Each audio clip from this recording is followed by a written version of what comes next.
Good afternoon to everyone that's joining us. I can see our login number is jumping up very quickly. We'll just give it a couple of minutes for everyone to get settled in, and then I will introduce and pass you over to Carmel.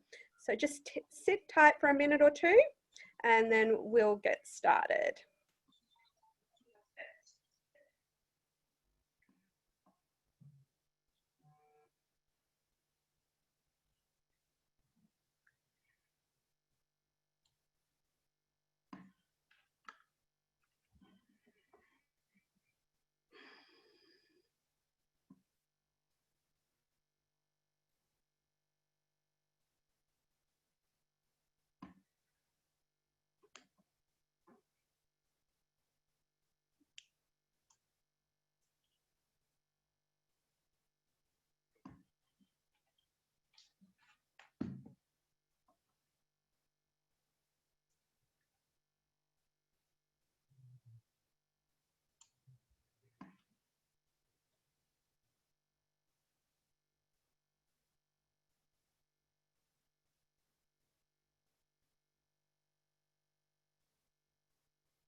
Good afternoon, everyone.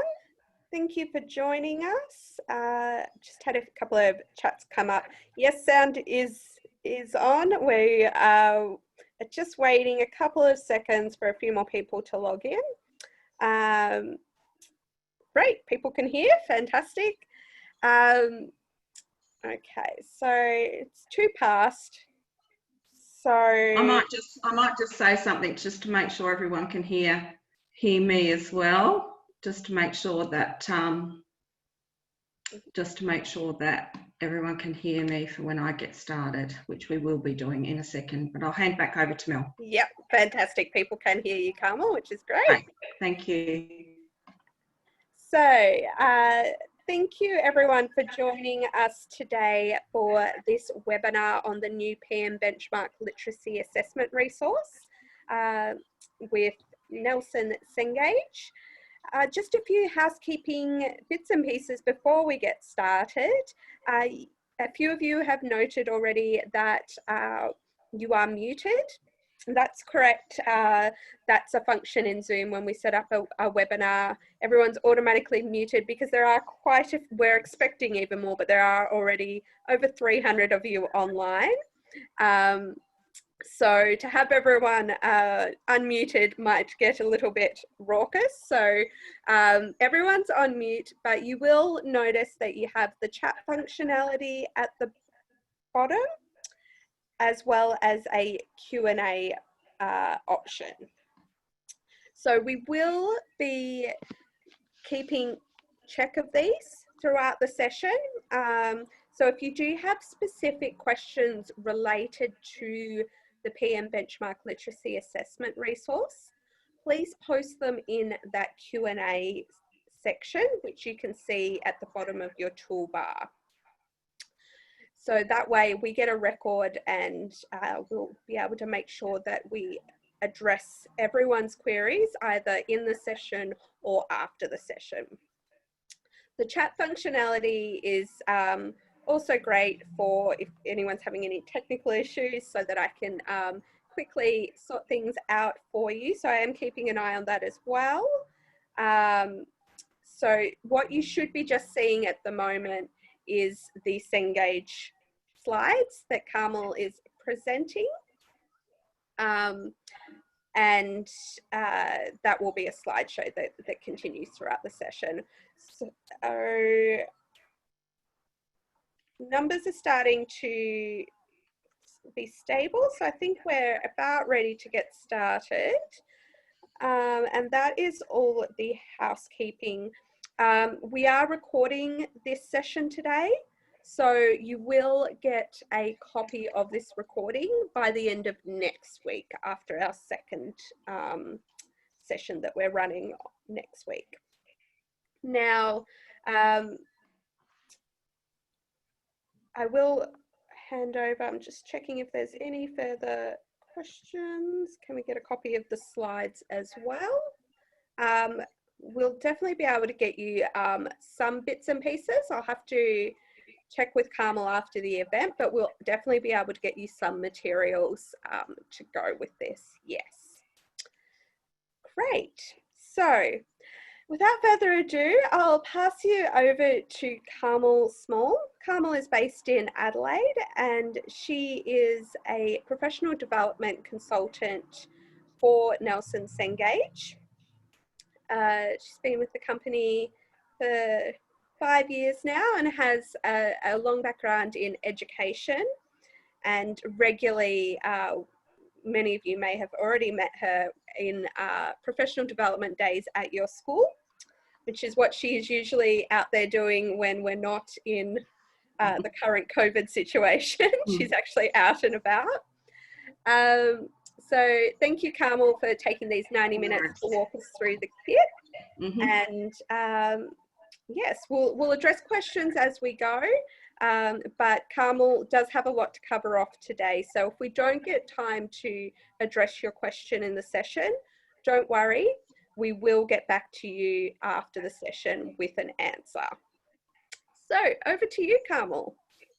Okay, thank you, Mel, and thank you everyone. Thanks for joining me this afternoon, probably after a busy teaching day for most of you. So we'll make this session as succinct as possible, 90 minutes, so we'll finish right on time and hopefully finish even a little bit earlier so that we can do some extra Q&A type questions and answers, just in case there are people that want to hang around a little bit longer. Like I said, thank you for joining me. It's a bit chilly in Adelaide where I am, so I hope you've had a great day. And I just want to say, if there's anyone here from Victoria, our colleagues in Victoria, welcome to you particularly. I just can't imagine what you guys are going through at the moment, but thank you in this difficult time that you face yourselves, that you're in. Thank you for joining me this afternoon. I know some of you are joining us in school groups or staff meetings, so also welcome to those people who are doing that.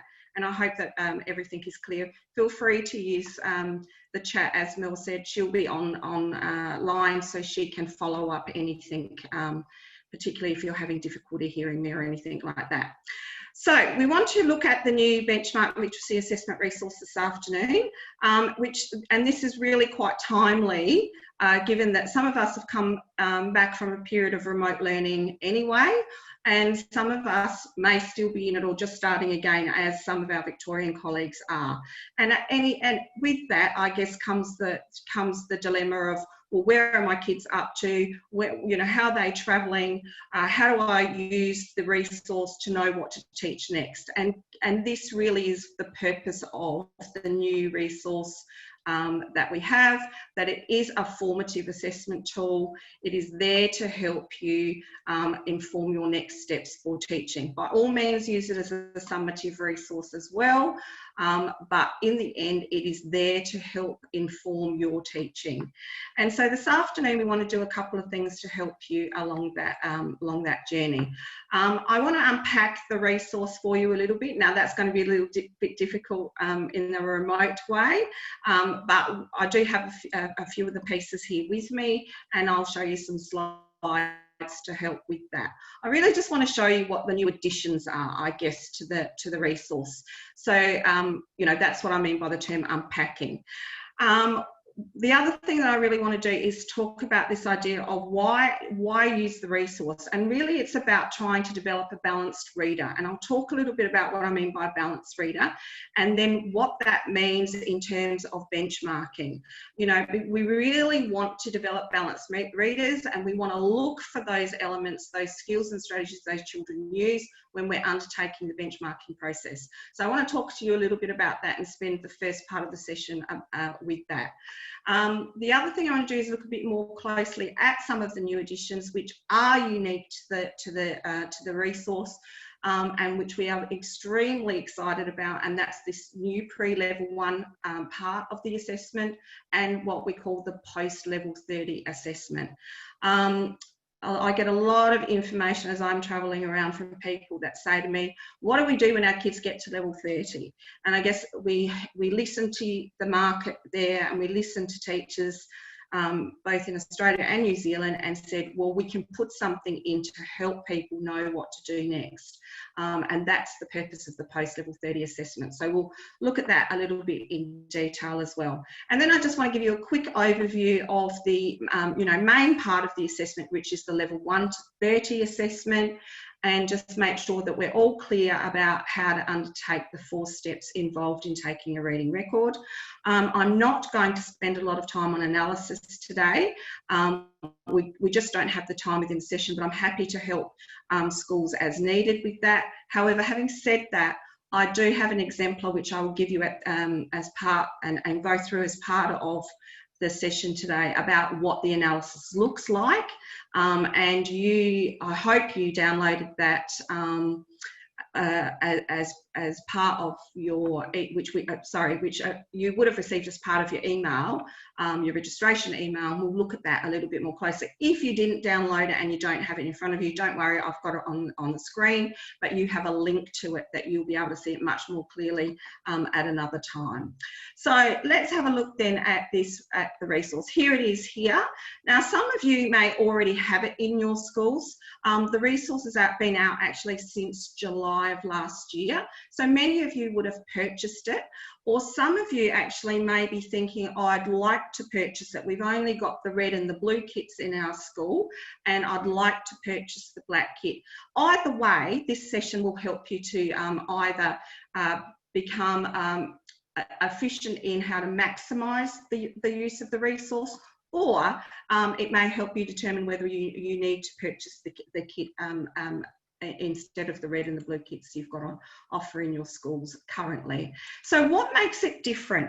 So I guess the slide I've got here now, you'll know that if you're using the red and the blue kits in your school, you already have them. Can I just say that if you are still using them, the black kit will complement the existing kits that you may have, but there are some new additions that are really, really important.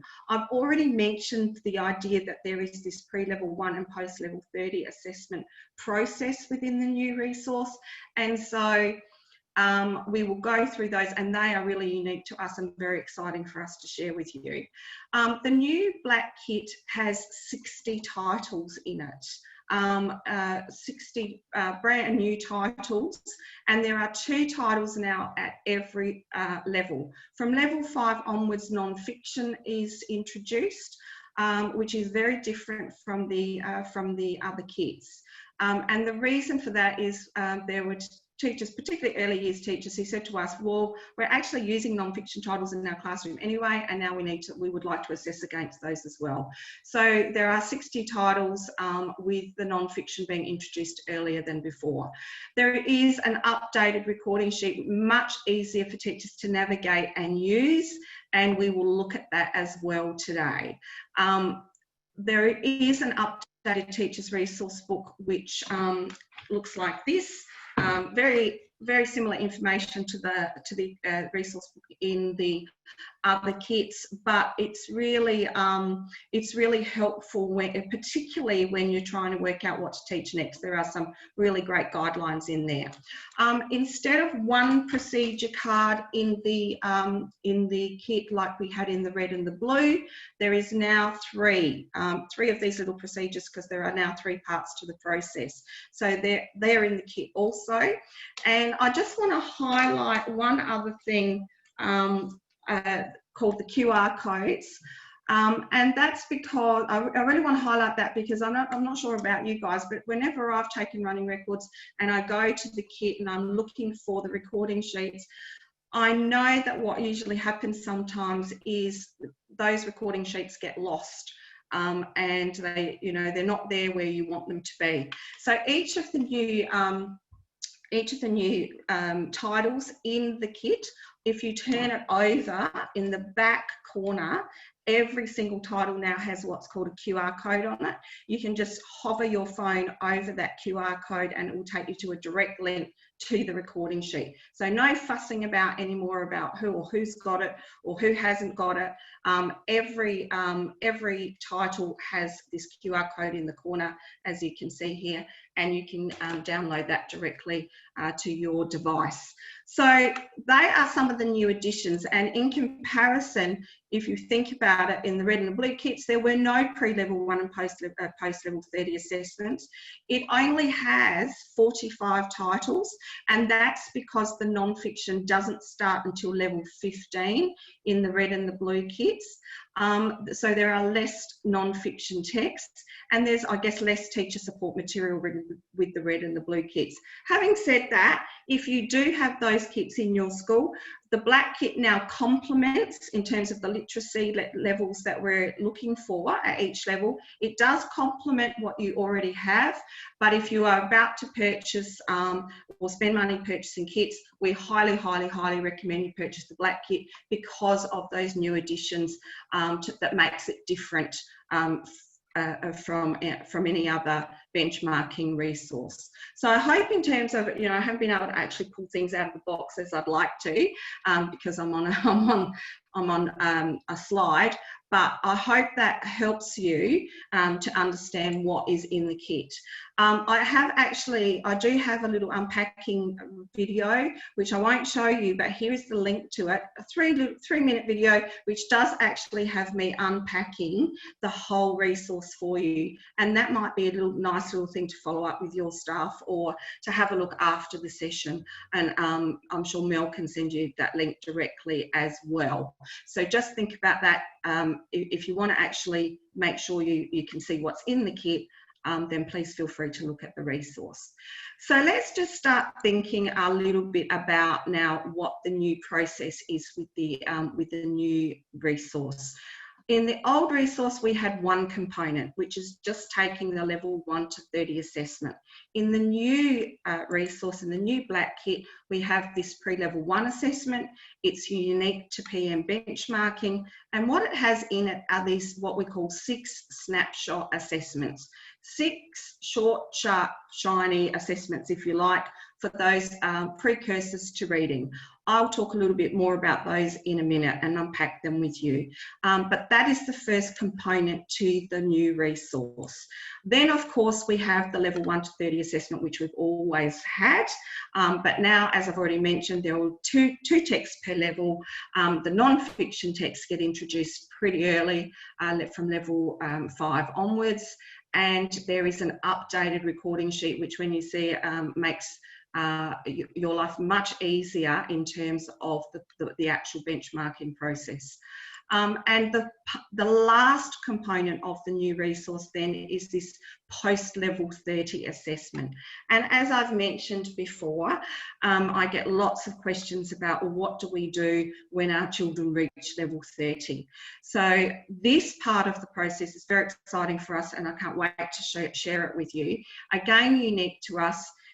There are 6 assessments again with this, covering a range of texts in the curriculum, 2 imaginative texts, 2 informative texts, 2 persuasive texts. And the focus of that post-level 30 assessment is really about critiquing and analysing text, really setting our readers up for reading to learn as they move into secondary schooling. All of those post-level 30 assessments are designed for independent readers who have a reading age of 12 to 14 years. And there are, in the analysis, there is a way to analyse so that you can see see what to teach next to those children to get them ready for this reading to learn phase that they're moving into. Can I just say what I've noticed with the post-level 30 assessment as I've been working with schools on the benchmarking process is that If you do have students who are already on level 30, then what some schools have been, or you know, certainly in the higher levels, what some schools have been doing is going straight to the post level 30, checking whether their children are actually at post level 30 by doing one of those short assessments just to check, because some people have worked out that actually, even though they've allocated a level 30 to some students, when they do that post-level 30 assessment, they've realised, oh my goodness, actually some of my children aren't at level 30. So it really does, it really is a unique part of the tool, and will help you to move those children forward. And I look forward to showing you some of that this afternoon as well. So let's just start then, now that we've had a bit of a look at the resource and know what's in it, let's just start talking about this idea of what are we looking for when we're undertaking the benchmarking process? Why are we doing this? We all know that good readers decode. We absolutely want children to be able to decode, and particularly in the early years, the early years teachers in the group will know that you are checking for and looking for things like phonological awareness, phonemic awareness. I'll go through some of these shortly. You are checking for concepts of print as you're working through decoding strategies. You're checking that children have a good bank of high frequency word and other vocab, and that they have oral capacity, because we know that oral literacy is a precursor to reading. And in this phase of decoding, you are working with children to unpack the codes of the English language. All the foundation teachers in the group that have joined me tonight will know that they've been working on that for most of the year. I guess what we also want to, and we certainly, when we're benchmarking, we're checking for that. We're checking where the children can decode, absolutely. But I guess the other thing we also are checking for when we're benchmarking is to make sure that children are decoding with fluency and phrasing. We know that children have to have a flow to the text that they're reading. They cannot be stopping and starting and stopping and starting. They have to use the punctuation of the text to create these segments of meaning, and that's called phrasing. So what I like to say to children who don't understand the term fluency particularly is like reading like you talk, because often what happens is fluency can be broken, but also fluency for some children can be quite quick. They actually read quite fluently, but with lots of pace, and we don't want that either. So I like to say to kids, we need to read like you talk. We want children to use the punctuation of the text, and we're sort of looking for a little fluency benchmark, if you like, to make sure kids are on track with you know, the pace that they read at. By the time they're in year 3, we need to be making sure children are reading at about 80 words per minute fluently, but a couple of errors allowed. By the time they're in year 5, that looks like 100 words per minute with a couple of errors allowed. And by the time if they're in year 7, if you've got children in your school that are in year 7, that looks like at about 120 words per minute, again with a couple of errors allowed. And we check that with what's called a 1-minute read. You just put your iPhone, your stopwatch on, whatever you've got, for 60 seconds as the child is doing the reading record with you. And when that iPhone goes off, you just mark where they're up to within the text and you go back and count the words. It's as simple as that. But trying to maintain that fluency benchmark is critical in developing a balanced reader. And that's what some of this is what we are looking for when we are benchmarking. So now we've got children who can decode with fluency and phrasing, but of course, as teachers, we all know that they also must make sense of the text.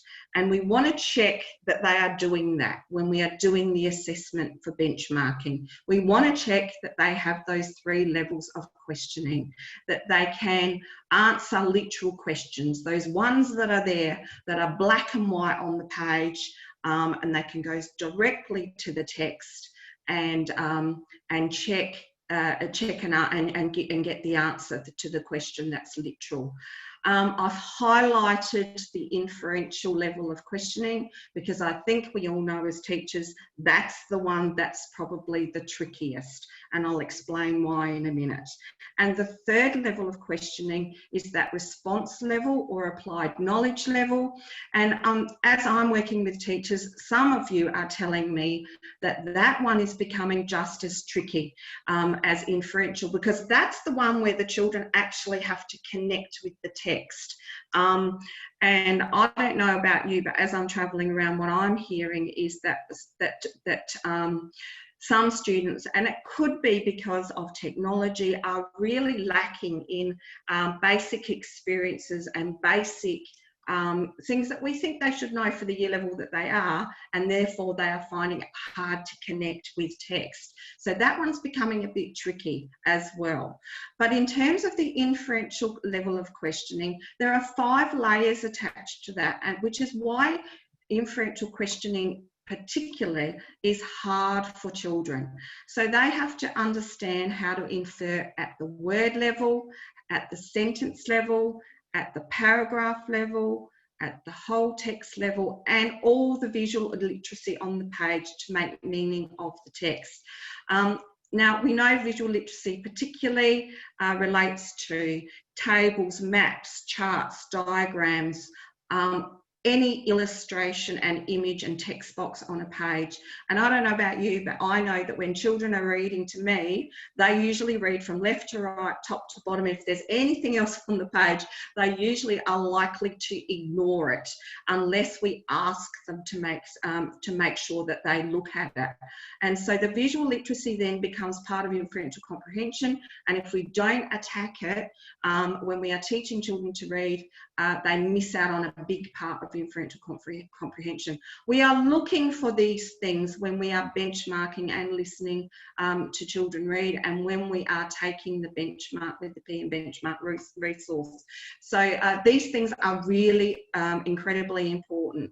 I guess the other thing to remember is that when we are developing a balanced reader, when we're looking for the balanced reader, when we're benchmarking, we need to make sure that all children can do all of those things with a range of texts. They have to be able to decode, be fluent and phrase, and understand both fiction and non-fiction texts. Which means when you're benchmarking, we really should be checking both fiction and non-fiction titles within each level. Because we know as adults, there are different skills and strategies required of a reader when reading a fiction text as opposed to reading a non-fiction text. And just as a very, very quick example, if we come to a bolded word in a fiction text, as the reader, we have to read that word louder or with expression. When we come to a bolded word in a non-fiction text, of course, the bolded word means we need to refer to the glossary, which is at the end of the book, usually. And so that's a different skill depending on what type of text it is. So we want to make sure that children are exposed to both fiction and non-fiction, as well as in the assessment process, we need to make sure that we're assessing against both fiction and non-fiction titles.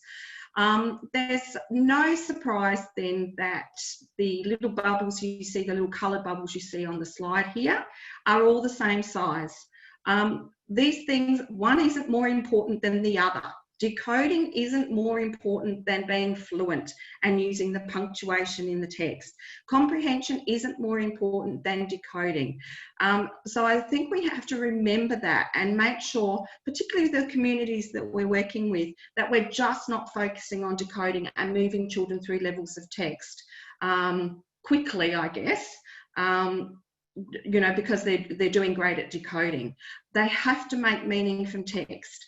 And I know that, you know, sometimes we struggle with that, sometimes we forget to check that, but we absolutely must check that when we're benchmarking.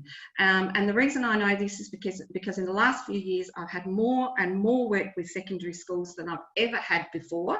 And secondary schools and secondary teachers tell me, Carmel, can you come and help us work on our comprehension in our school? And when I inquire a little bit about what they're referring to and what they want me to do, they usually say, Carmel, our kids can read, but they don't understand a thing that they are reading.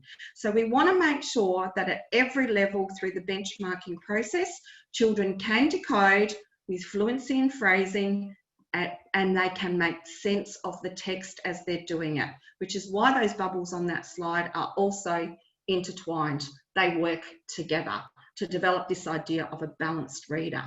So I think that's really important to remember as we move forward. I think the other thing to remember is, and sorry, this is just another slide with the same things that I've just mentioned to you, except this slide has this bracket on it, which I just want to mention that there are 30 levels of text out there to help you build the balanced reader. That's why we have them there. There are 30 levels of text from level 1 through to level 30 to help you build the balanced reader.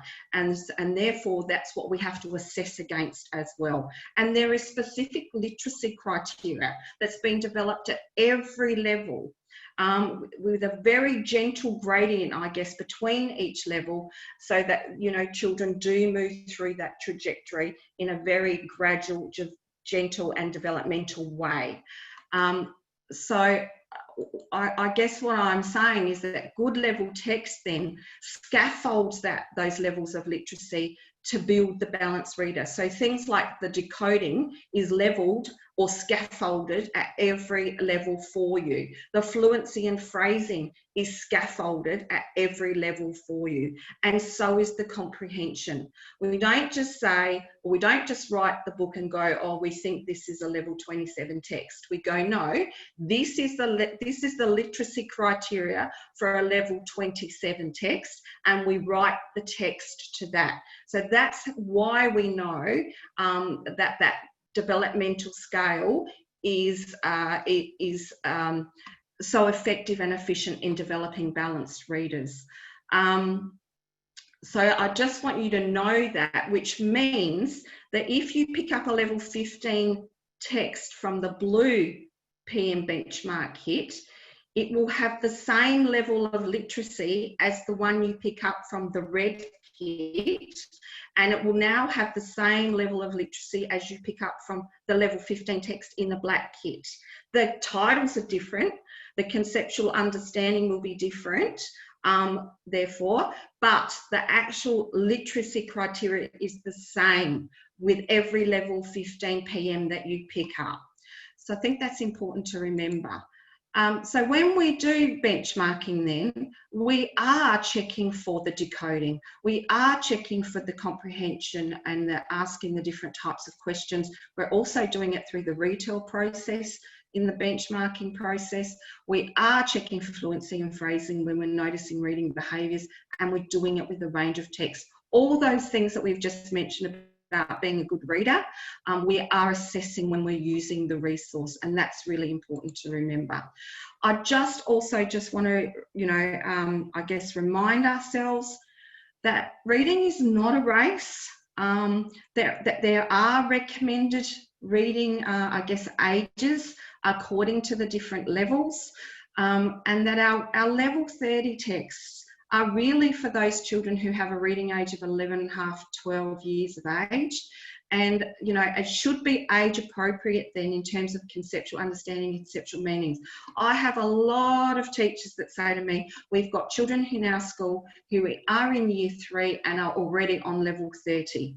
My problem with that is they may be able to decode at level 30, but they may not be able to make sense of the text at level 30. There are several nuances and lots of conceptual understandings that need to be age appropriate, where those level 25, 26, 27, 28, 29 and level 30 texts in particular are written specifically for that cohort of children. So just be careful when we are moving children through levels of text. And look, if I had more time, I could talk to you about the literacy that is at every level.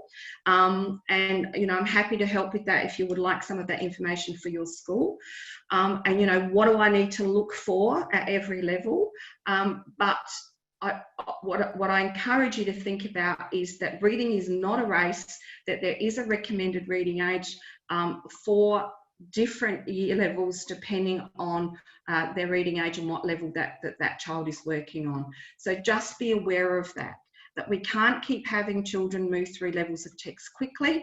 Otherwise, we get to that scenario I mentioned earlier, which was we get children into secondary school and they can decode, but they don't know how to make sense of the text, which is incredibly important. We know that as educators. And so you might have seen this diagram before. It's in our catalogue as well. We want children to move through that trajectory, that very gradual sort of slope. The first 15 levels of text, children move through incredibly quickly. It takes a year and a half. But I think what happens after that is because we've moved through those 15 levels really quickly, we think we have to move through the next 15 really quickly. And it's not like that. It takes the rest of our primary schooling to move through those next 15 levels. And as you can see by the size of those little boxes as we move up that ladder, if you like, or up that curve, we actually have to give children time to actually work within each level, you know, to develop being a balanced reader. Within each level, they must be given some time to do that. That happens quickly, like I said, in the first 15 levels. We need to give time in the next 15 levels, which happens through the rest of their primary schooling years. A copy of that, obviously, of this particular slide here is in our catalogue if you're interested in having a look at it, and I'm certainly happy to be able to send you this slide if we need to. So before we move into me showing you the new pre-level 1 assessments, which also help to develop the balanced reader, Mel, can I just touch base with you? Are there any major questions or any patterns developing in questions so far that people want to address? Yes. So there's one that I will just quickly answer. There's been a few questions around the software, the PM Benchmark software, and whether this kit can be used with it. Yes, it can. Now, we don't go into the software really in this at all. However, when we have just completed some tutorial videos for the software. So I will be including a link to those videos when I send you all a copy of this recording. So there will be some support there. And then obviously if you want further information beyond that, your sales consultant will be able to assist. In terms of the slides, and Carmel, you mentioned that lovely table, and there's been some questions around all the slides, but particularly the balanced reader diagram. We'll probably do a slimmed down version of Carmel's deck today, but we will definitely be able to provide you with some of these key visuals.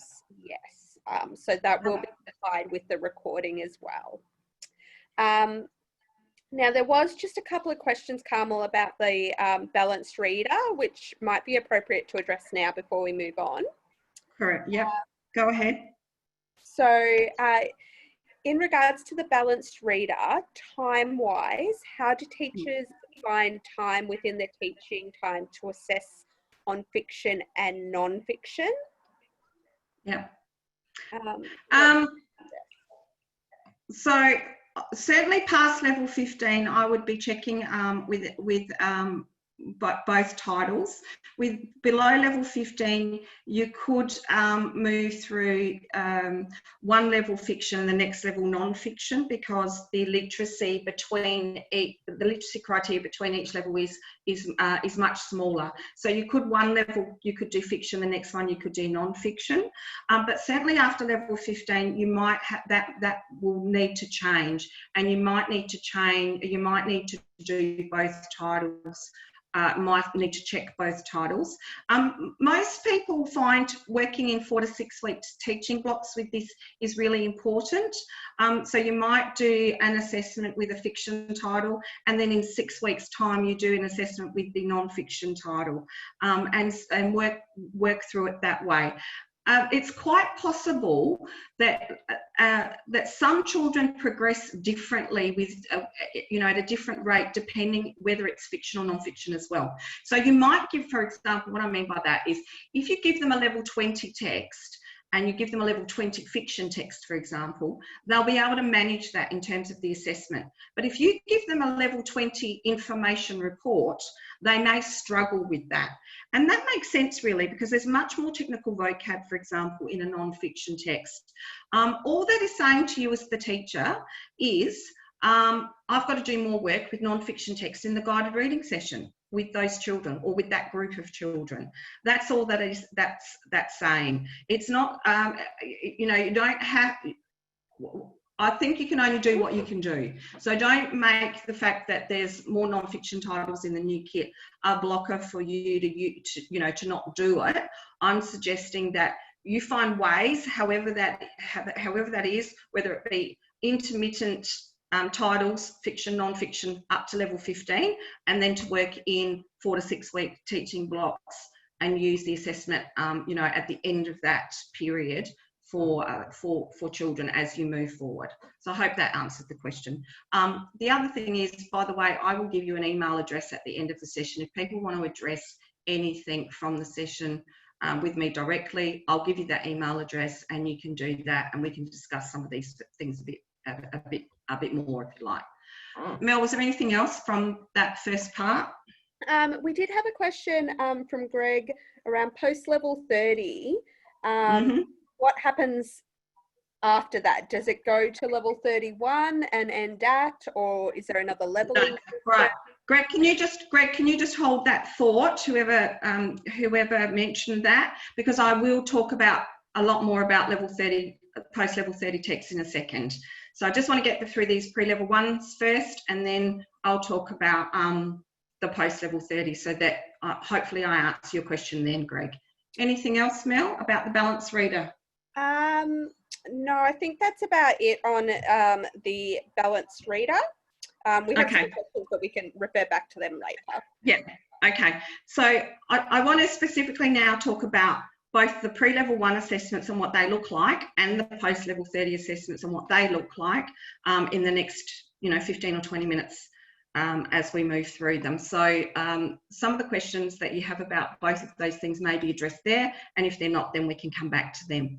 So let's just very quickly have a look at the pre-level 1 assessment and what that actually means.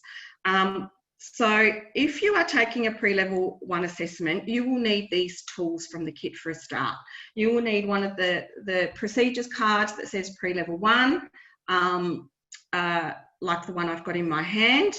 You'll need the pre-level 1 recording sheet, which is just a normal double-paged A3 recording sheet. You will also need these 2 little resources that the child uses. This image of the slide, and you will also need,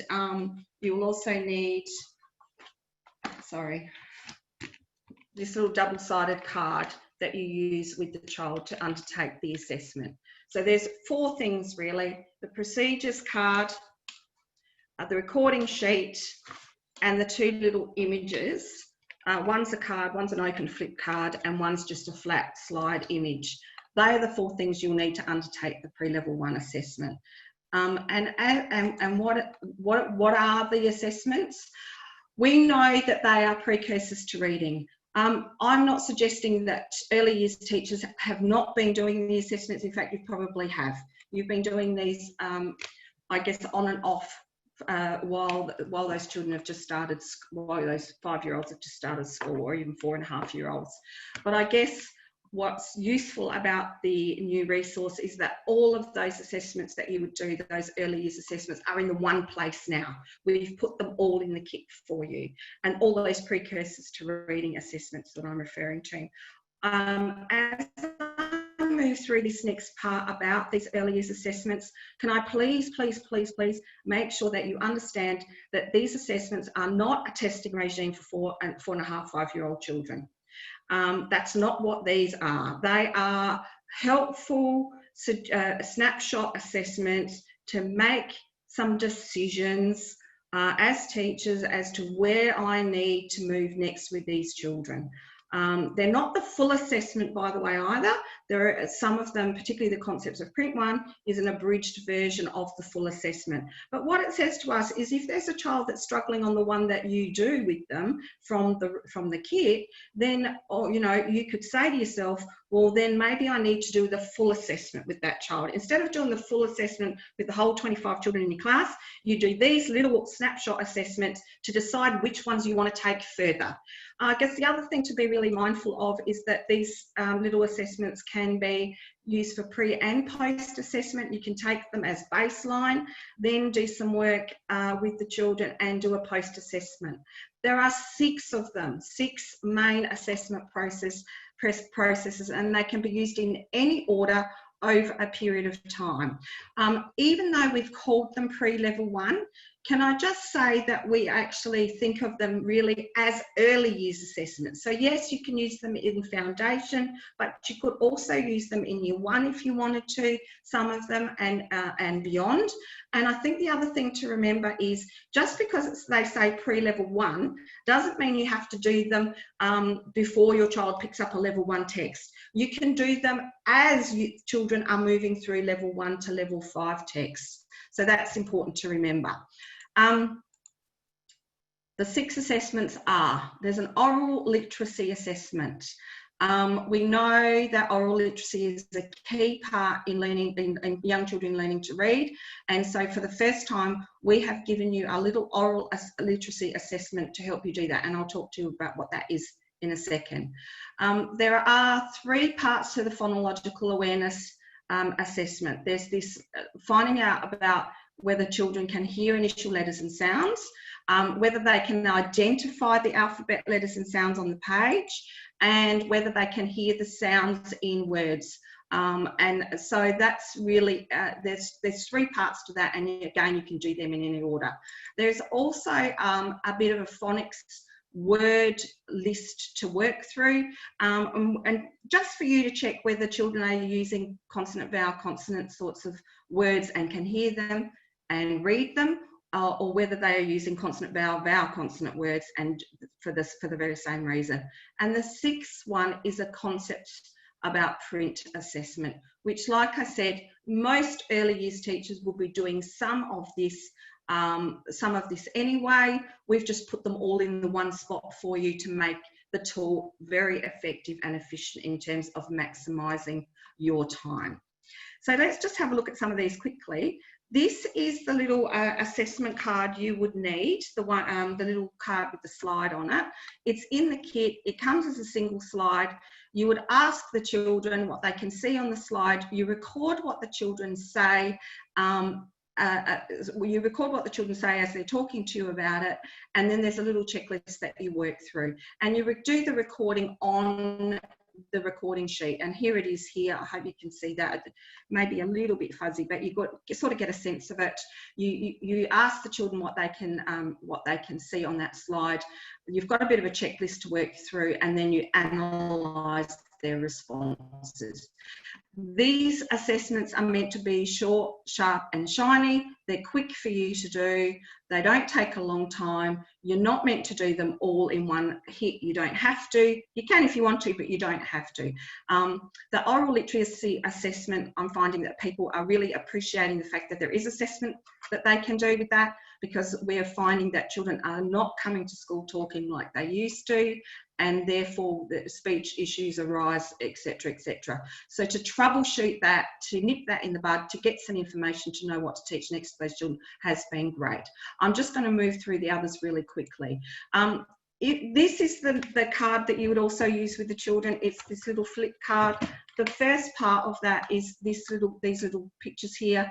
Up the top in the right hand corner, it will tell you which assessment this one is, and this is the phonological initial letters and sounds assessment. You're wanting to hear if children can hear the beginning sounds. When you're using this one, the procedures cards tells you what to do, and that you would record it on the recording sheet at the top, like I've just got here.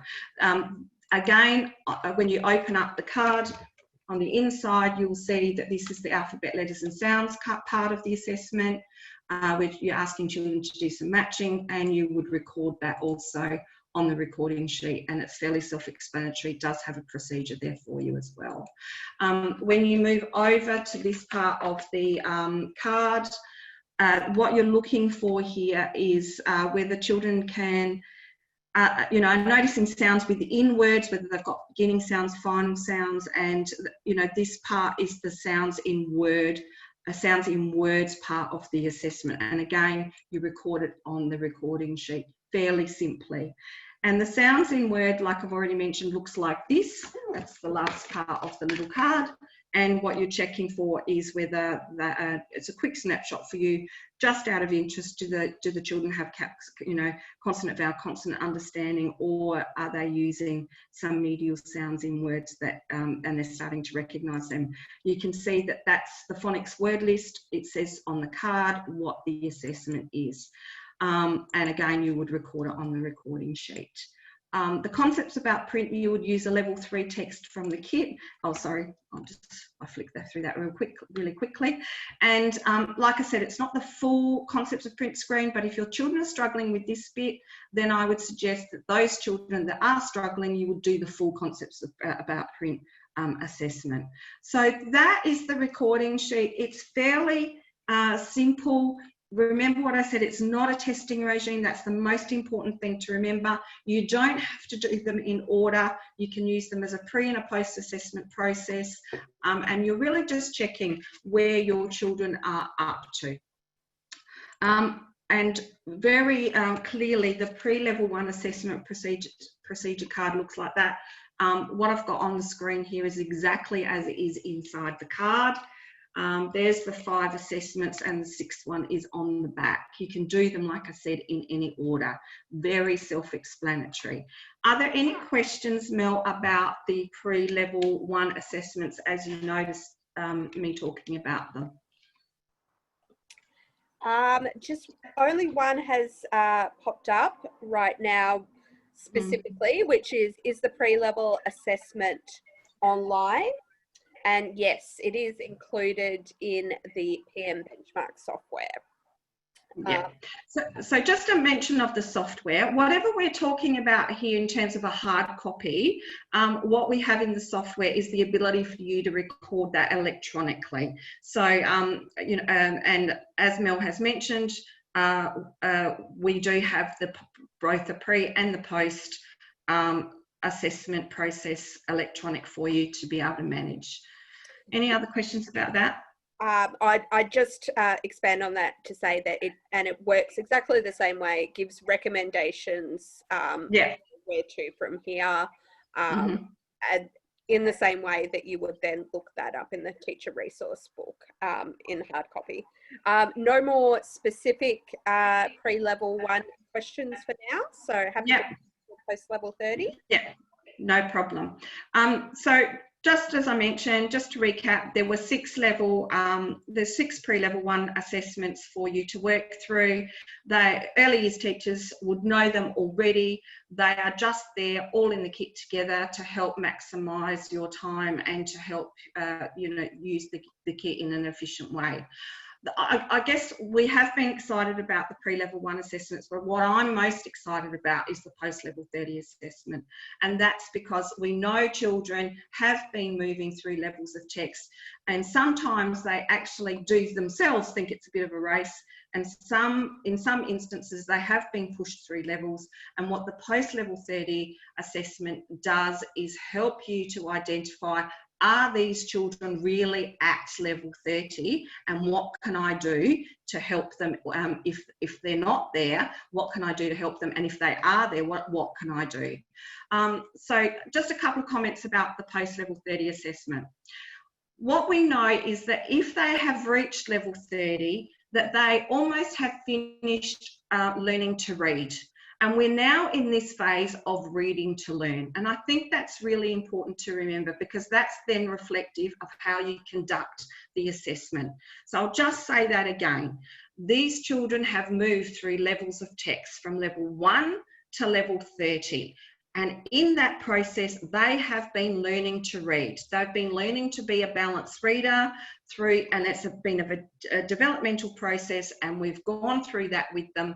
If we've used the recommended reading age table, then they're probably at year 5 or 6.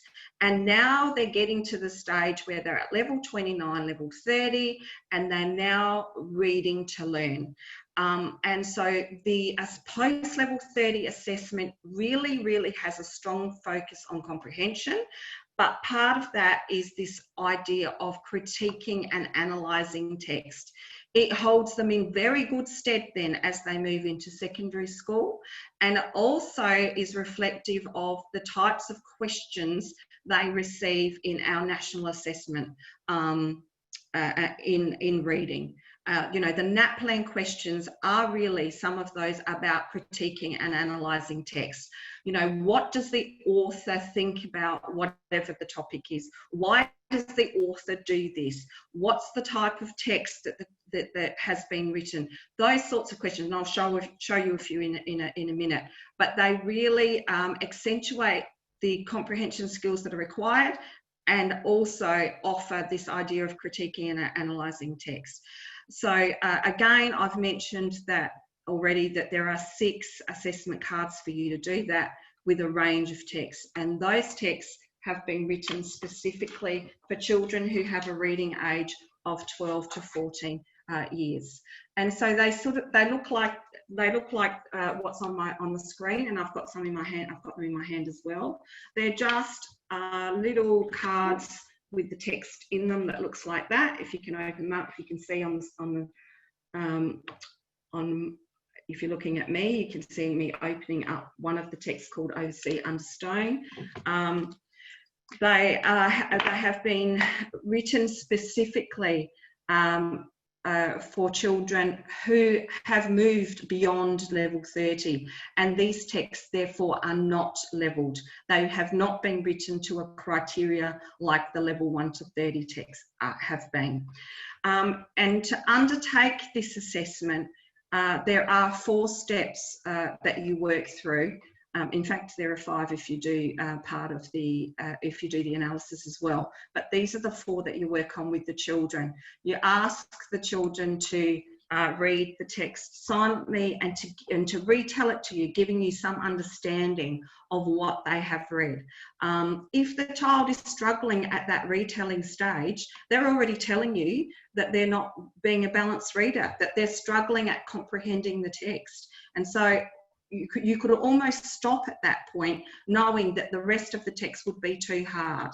So retelling at the beginning of the process is really critical. Step 2 is about having the child then read to you orally. Now, this has always been a component of even the level 1 to 30 text, that children must read to you in an oral way. And what you are checking for there is not whether they can decode or not, because if they've got to level 30, they're well and truly decoding. But what you are checking for is another significant element of the balanced reader model, which is whether they're fluent, whether they're using fluency and phrasing, if you like. A sure sign that children are not understanding what they are reading is when sentences start running together. You know what I'm talking about there, where they don't use the punctuation at all and that the sentences just run together. The punctuation is there to create segments of meaning. So if they're not using it, they're already indicating to you when they're reading orally to you that there's problems with understanding. And so you listening to them orally will just check on that. We'll just check on that phrasing and just check whether they're reading with an appropriate pace. Within the post-level 30 assessment as well, there is the comprehension questions as normal, and then the step 4 are really another layer I guess, to the benchmarking process for this step post-level 30, which is analysing the text. And let me show you some of the questions I'm referring to here. So by the way, this is just the first page. Again, it's just a double-sided recording sheet like we normally would have. The front page are the indicators on the screen as I'm showing you here about retail and some of the observations you're making as you're listening to reading. But when you see the comprehension questions and see the types of questions that are there in terms of analysing, critiquing the text, you really can see that these children will have to be able to read level 30 text very, very effectively to be able to read the post-level 30 assessments. So things like, how did the author use language to convey his message or her message if it was a different author? What are some of the ways the author has presented the information? Why do you think the author has presented the information in this way? And then the critiquing part is giving their own opinion about the information in the text. So some of that personal response particularly is very different than what you see in the level 1 to 30 text. Once your children work through this and you have a look at their responses, sorry, moving slides, then on the back you fill in some of the summary and you know what you notice from that assessment, and if you is what you would use for recommendations for future learning. And in the teacher's resource book in section 6, it does tell you how to analyse that particular assessment. And like I said earlier, today's session, I don't have time to do full analysis with you, but if you look at the teacher's resource book, section 6 does help you with that and gives you some information about what to do next. But obviously, if your children really are struggling with the analysis part and the critique part, then you would be doing more work with, you know, even level 30 text and helping them to analyse level 30 text using the same types of questions and asking opinion type questions, critique questions about level 30 text too. That's how I would tackle that. To Greg, who I think asked earlier, is there a level 31, level 32? No, remember, because past level 30, we're not using, these texts are not levelled because children have finished learning to read. They are now reading to learn. So you should be able to pick up any quality texts. And some of these, by the way, are, you know, are texts that have been written.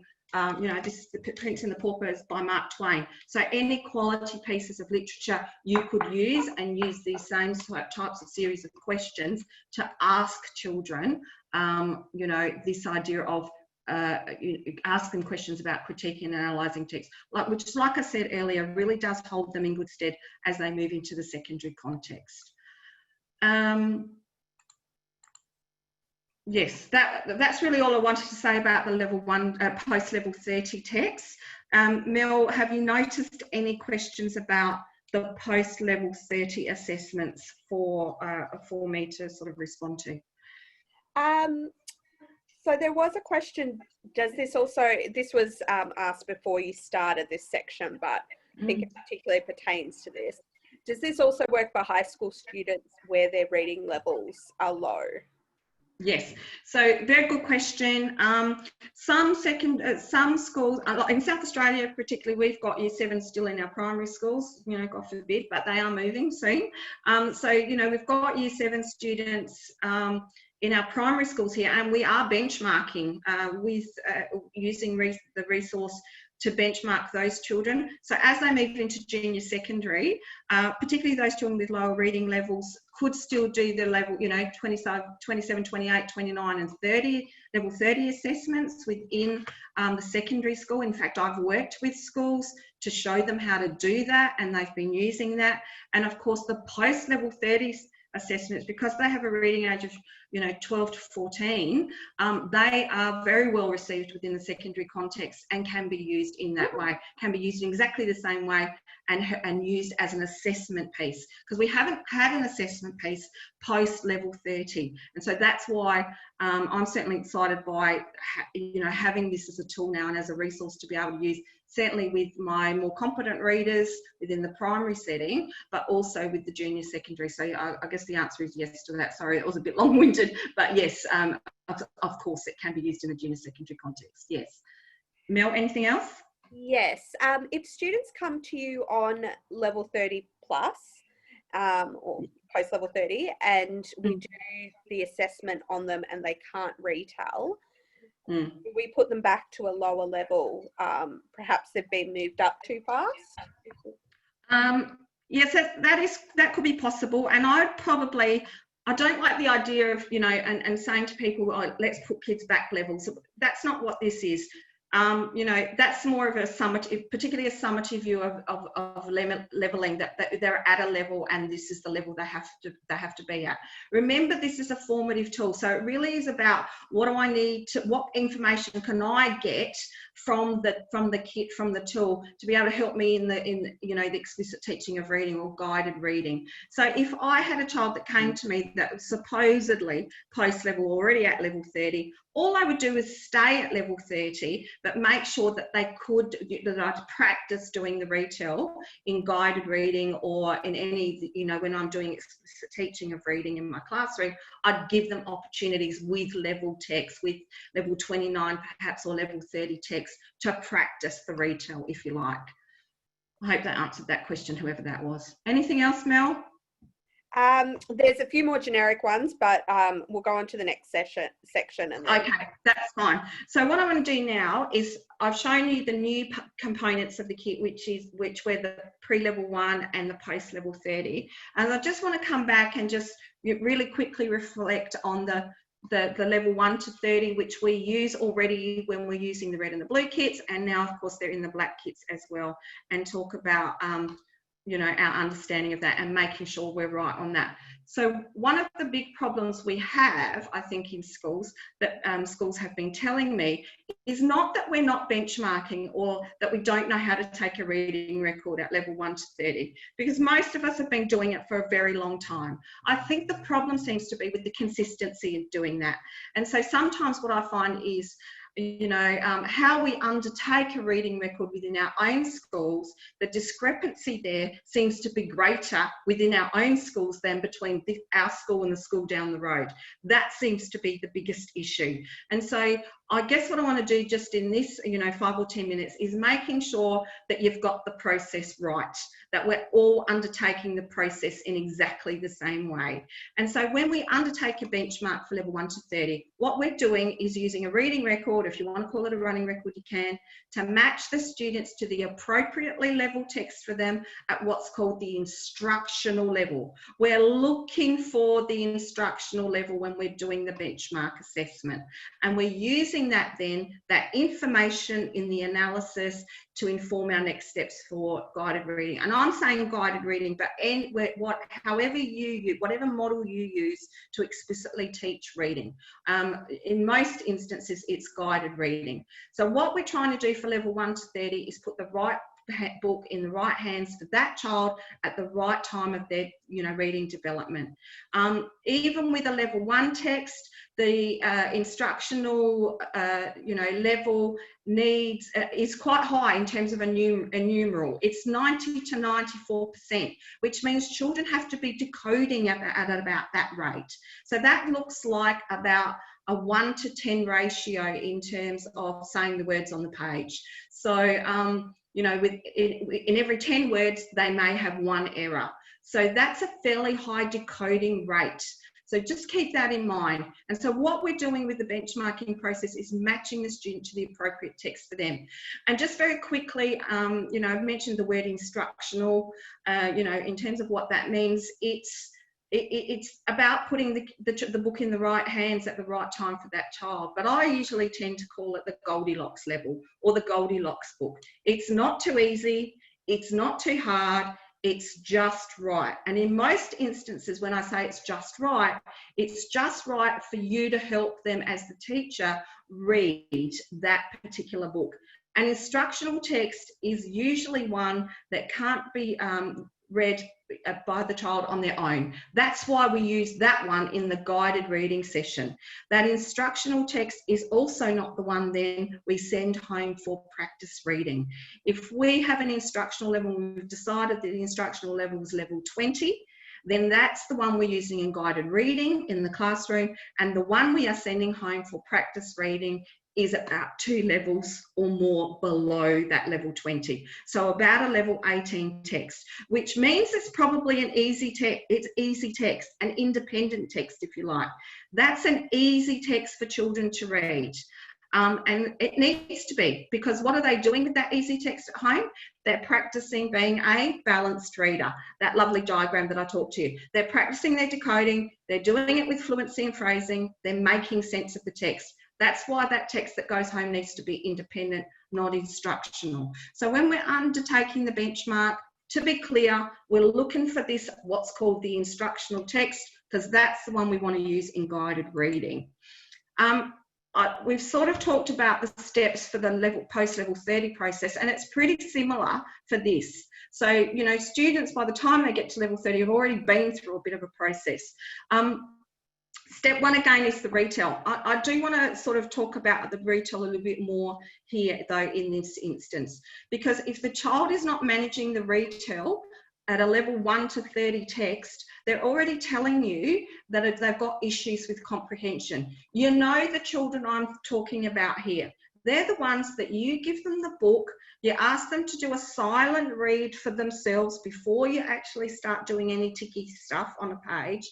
And when you give them that text, they go flick, flick, flick, flick, flick. You say to them, tell me about that book. Tell me what you were reading. And their eyes almost glaze over. They've got no idea what they're reading. They're the kids you need to catch at step 1. Because they're already telling you, I've got issues with comprehension. The reason we do the retell at the beginning is so we can do that catching. Because if what you would do there is then stop reading that particular book and go to the kit and get another text from a level below and say, hang on a second, let's have a go at this particular book. Have a go at reading this one on your own first, and then we'll talk about what this one means. We want to develop balanced readers. At step 1, children are already telling us they may not be balanced readers. So why would you go on? Our time is precious. Why would you go on with assessment when we know that they're already having difficulty in being a balanced reader? So step 1 is really important, this retelling notion. And just by the way, retell is hard for children.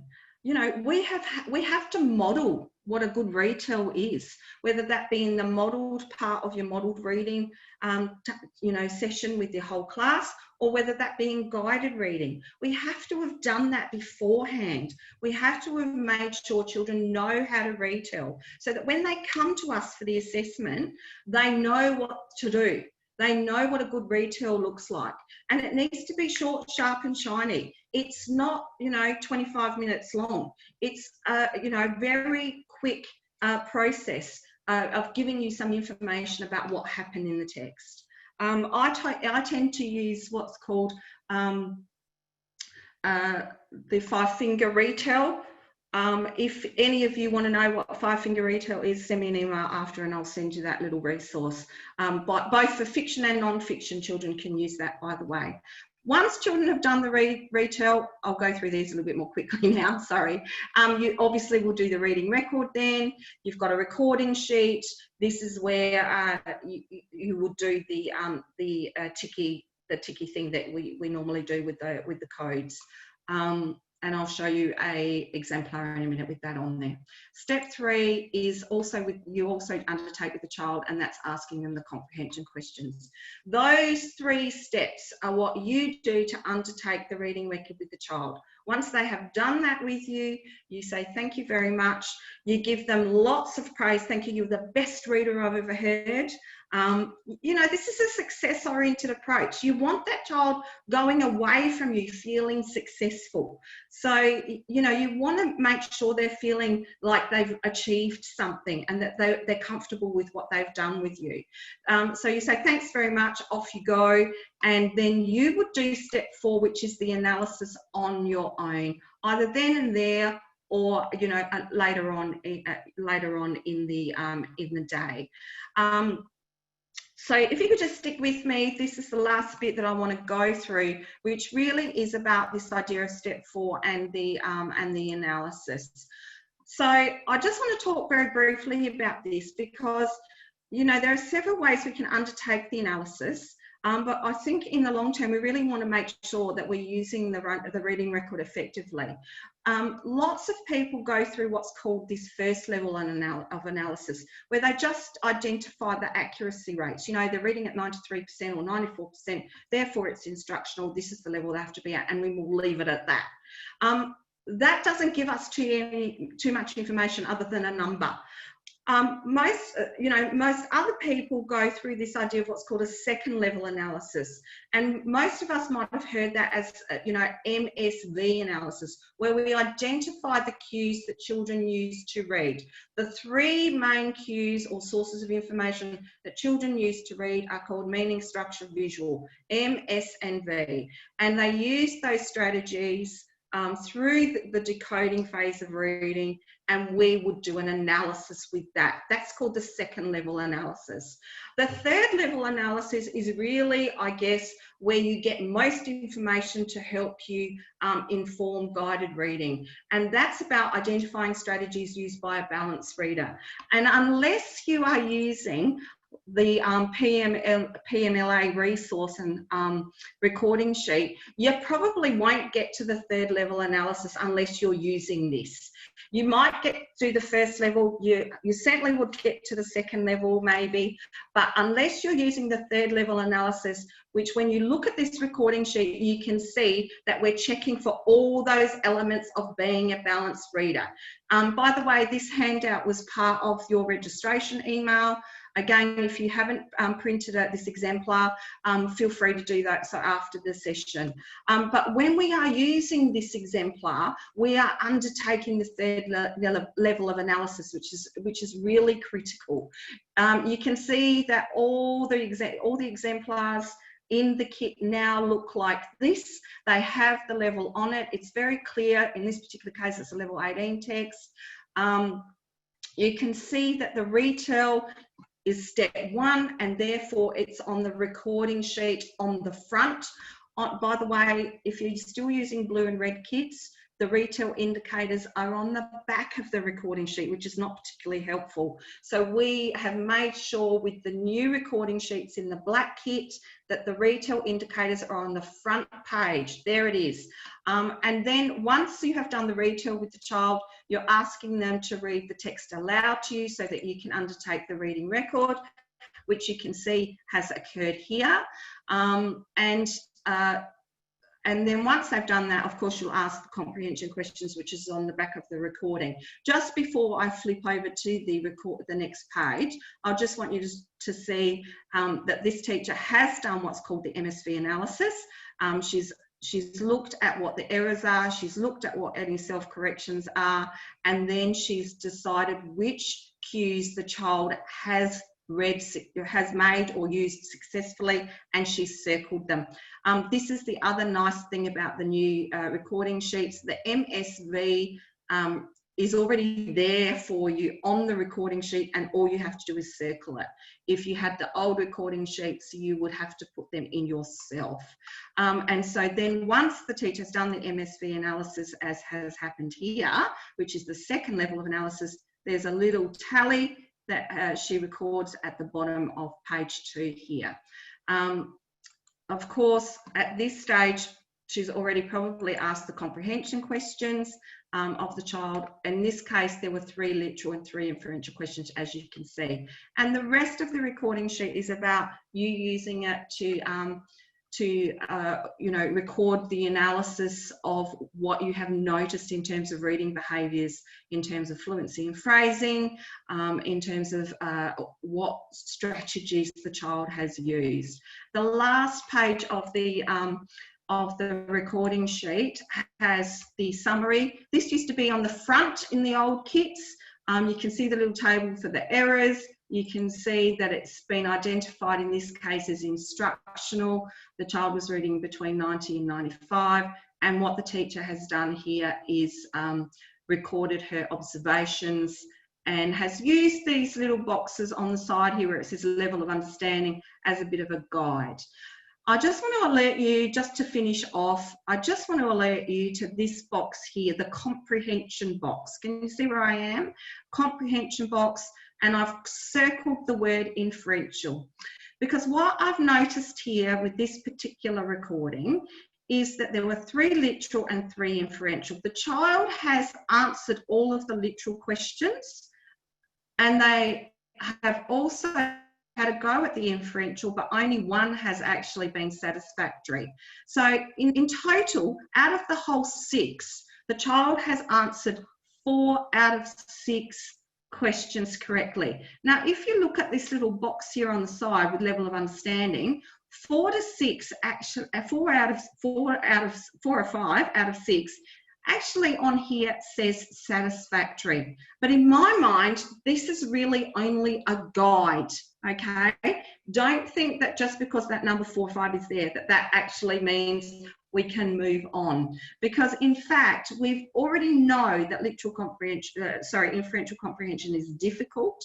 And in this particular instance, with a level 18 text, this child is already having trouble with inferential answers.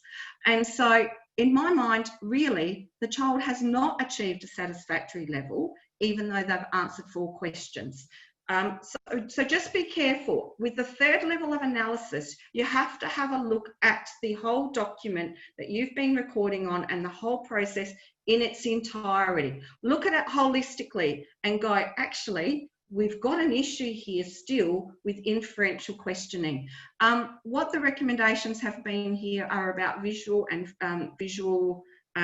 decoding and punctuation. But also the thing that I noticed when I picked this up is that inferential comprehension is also an issue, and that we should maintain work with this level text, which was 18, in the guided reading session, because we've still got a problem with inferential questioning. So yes, the MSV analysis did tell us stuff about visual and punctuation work, visual cues and the phrasing, but unless we look at everything on that document, we can't really work through this 3rd level of analysis, which I was talking to you about. So with that in mind, that's really all I wanted to say about the analysis phase. And I hope given the time constraints, I haven't been able to do an analysis with you, which is what I would normally do if I was working with you on a benchmarking session. And if you would like information about that, I'm happy to help you with that. But I hope the exemplar can help you as to how to undertake the actual process and how to undertake the analysis part.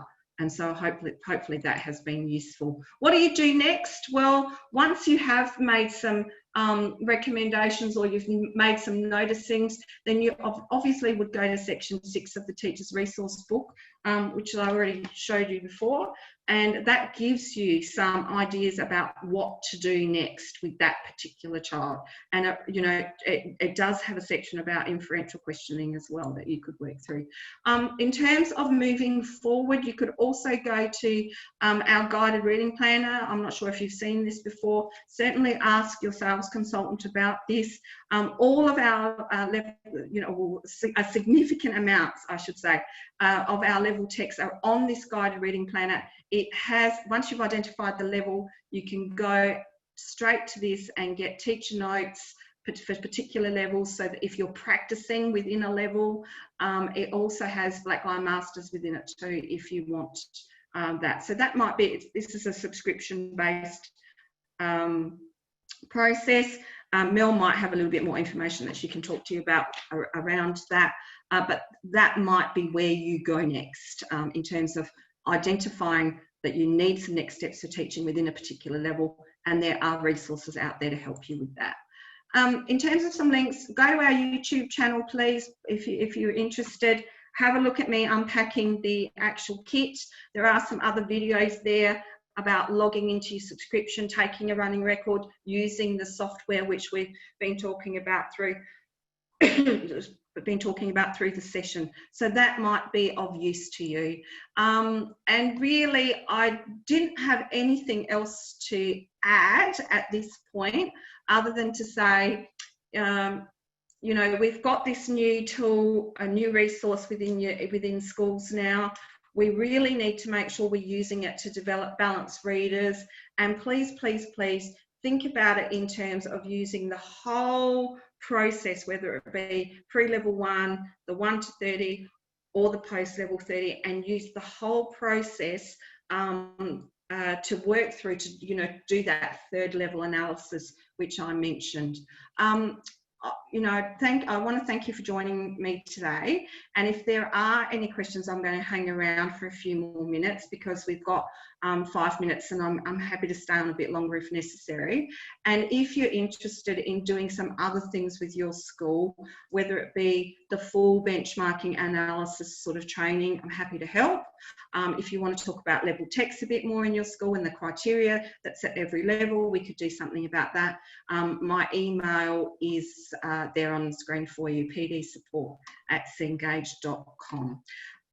Again, thank you for joining me today. I know it's probably been a long day, so I might shut up now. I hope I haven't bored you to tears too much. And good luck with everything, and stay well in this very difficult time that we're finding ourselves in at the moment with COVID-19, particularly of those of you who live in Victoria. Mel, are there any questions that have emerged through the session? Yes, there's a few that I've been holding on to, and a few more have popped up. So sure. We've got 5 minutes. I'll just go through them in chronological order. So the ones. Yeah. So just to be clear, there's some people that are leaving the session now, which is fine because I have finished. But if you want to hang around to listen to the questions, or if you asked a question you want to hang around, that's absolutely fine. Go ahead, Mel. Great. So a question from Fiona: how many words per minute should we be? I think that's what she means by WPM. Should we be expecting at year 1 level? Okay, we don't actually have a benchmark for before year 3, but because it's incredibly problematic. Children are at all different levels on the, you know, developmental spectrum, if you like, in terms of learning to read, and there's nothing significant below, you know, what we suggest at year 3. What I suggest to year 1 and 2 teachers is that as they're taking a running record, feel free to take the 1 minute read. Making sure that children are on track to reach that 80 words per minute by the time they're in year 3. So by all means, take the 1 minute read and check where they're up to in terms of fluency. Note that from when you take one reading record to the next, or from 1 year to the next. But for year 1 and 2 teachers, let's not get hung up on we have to have our kids at a particular level. Let's think about, well, where are they up to? Are they reading with fluency and phrasing? And make sure that I'm on track to helping them get to the 80 words per minute by year 3. Hope that answered the question, whoever that was. Any others, Mel? Yes. So what about students' interest levels? For example, this teacher has used Indigenous teenage boys who are EALD and often much older and with very different interests, alongside a lack of interest in reading generally.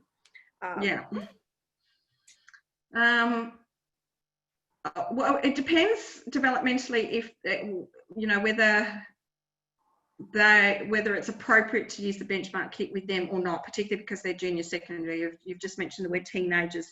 So we do have a resource called Fast Forward within our range, which has, which is a resource. It's not a benchmarking resource, but it's a resource to help with children who have low literacy levels, but offers a more high interest, high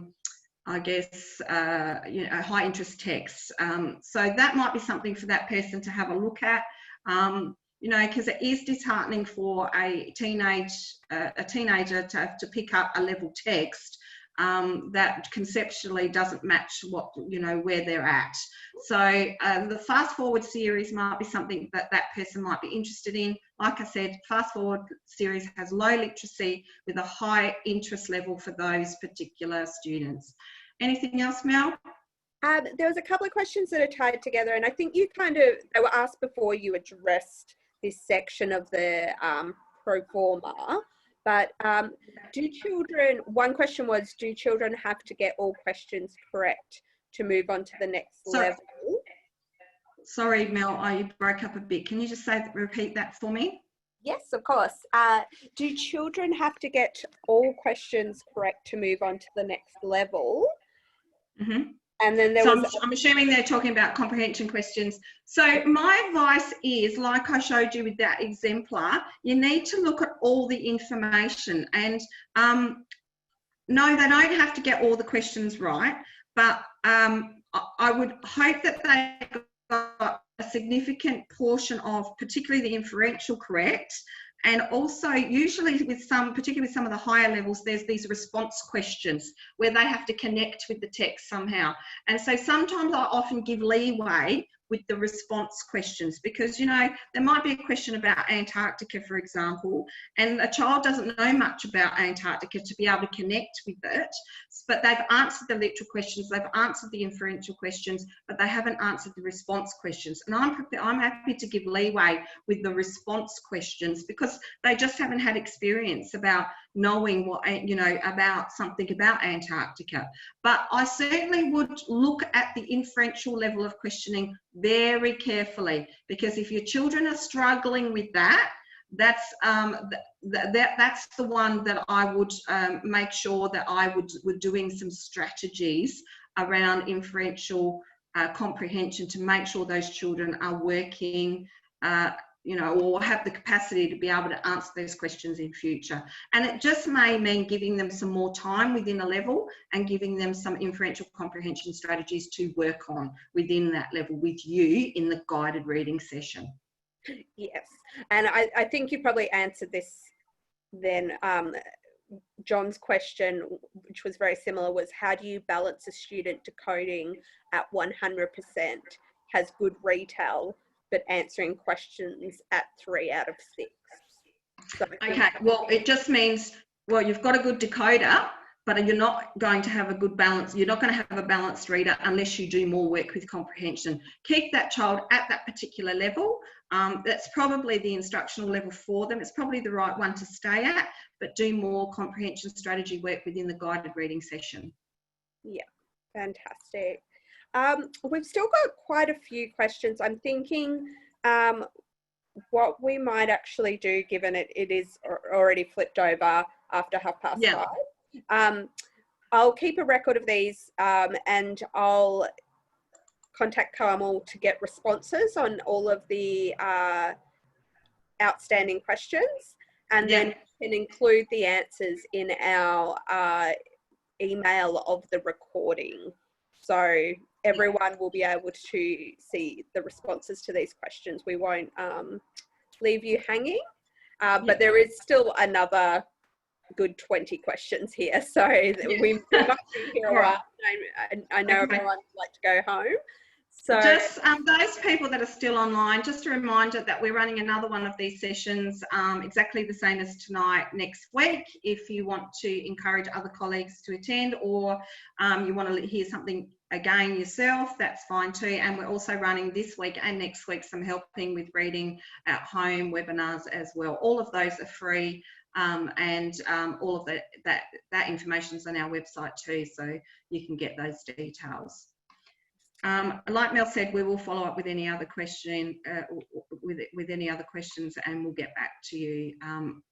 If there's something specific, you can always encourage you to go straight to my email, and I'll try and address it directly with you. Okay, that's it from me, Mel. Anything else from you? And thank you everyone for joining us. It's great to have so much engagement. And all the lovely comments, Carmel, everyone has really appreciated your presentation. Oh, good. Yeah, don't eliminate those. Let me have a look at those too. Yes, of course. So thank you, everyone. Have a lovely evening, and hopefully we get to speak to you all again soon in the future. Great. Thanks, everyone. Bye for now. Bye. Have a good night.